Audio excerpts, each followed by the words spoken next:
ఈరోజు మనం కృష్ణా జిల్లాలో ఉన్న హంస నది గురించి తెలుసుకుందాం. పూర్వకాలంలో ఋషులు దేవతలు ఒక ఆలయం కావాలని వారే లోపల నిర్మించిన ఆలయమే ఇది.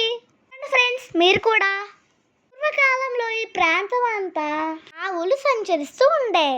యజమానులకి పాలివ్వకుండా ఒక పుట్టలోకి వెళ్ళి పాలిస్తూ ఉండేయట.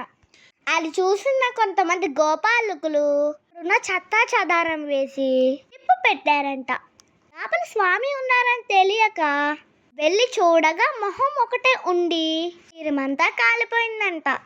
అప్పుడు ఆ ఊరు ప్రజలు అపచారం జరిగిందని స్వామివారిని వేడుకోగా స్వామివారే స్వయంగా కాకరపర్తి అనే గ్రామంలో కాకర చెట్టు కింద ఉన్నానని చెప్పారు.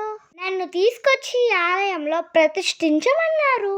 ఆ విగ్రహమే ఈ రుక్మిణీ బామ్మ సత్యభామ సమేత వేణుగోపాల స్వామి. సరే ఫ్రెండ్స్, ఆలయం ఎంత చక్కగా ఉందో.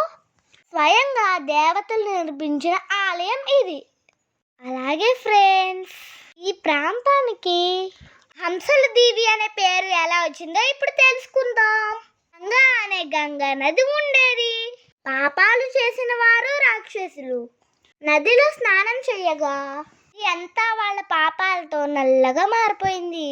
గంగాదేవి ఆ భారాన్ని భరించలేక విష్ణుమూర్తిని పాపాల నుంచి నన్ను విముక్తి చేయమని అడిగిందంట.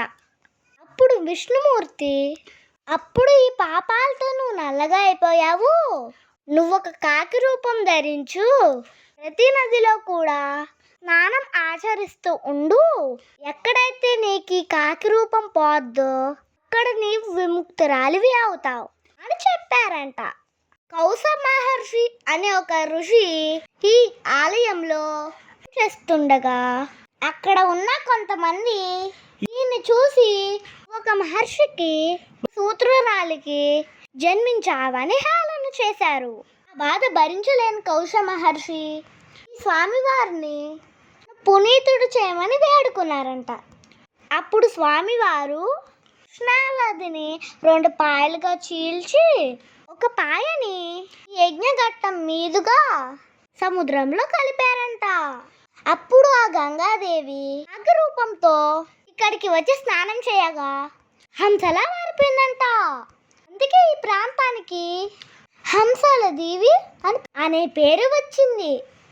చూశారు కదా ఫ్రెండ్స్, మీరు కూడా సాగర సంగములో స్నానం చేసి స్వామివారిని దర్శనం చేసుకోండి. మనం మళ్ళీ ఇంకో వీడియోలో కలుసుకుందాము. Bye friends.